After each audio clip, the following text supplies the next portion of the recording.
बार देश में सूखा पड़ गया। काफी समय तक वर्षा नहीं हुई। सभी झीलें, तालाब व नदियां सूखने लगी। पशु पक्षी व मनुष्य मर रहे थे।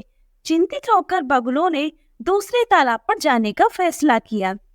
कछुए ने सुना तो बोला, दोस्तों, मुझे छोड़कर मत जाओ, मुझे भी साथ ले चलो।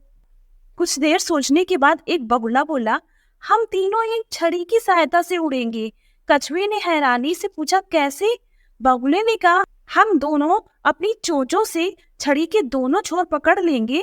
तुम बीच में से छड़ी को मुंह से पकड़ लेना, फिर हम धीरे धीरे सुरक्षित स्थान की ओर उड़ जाएंगे। कछुए को उपाय पसंद आ गया, इसीलिए उसने हामी भर दी। बगुले ने उसे चेतावनी भी दी, जब हम आकाश में हो तो मुंह से एक भी शब्द मत निकालना, वरना तुम संतुलन खो दोगे और नीचे गिर पड़ोगे।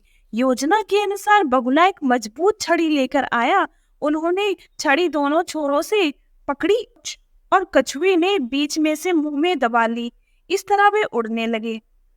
शहर के लोगों ने आकाश में इस अद्भुत दृश्य को देखा।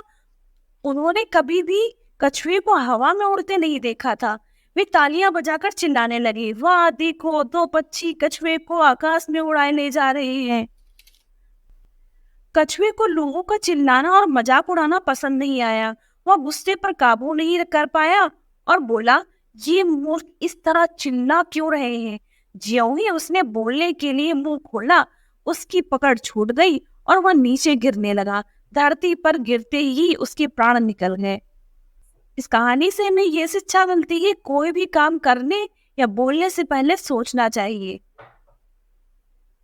Make sure like and subscribe. Yes! You were watching Fun Learnology. Thank you.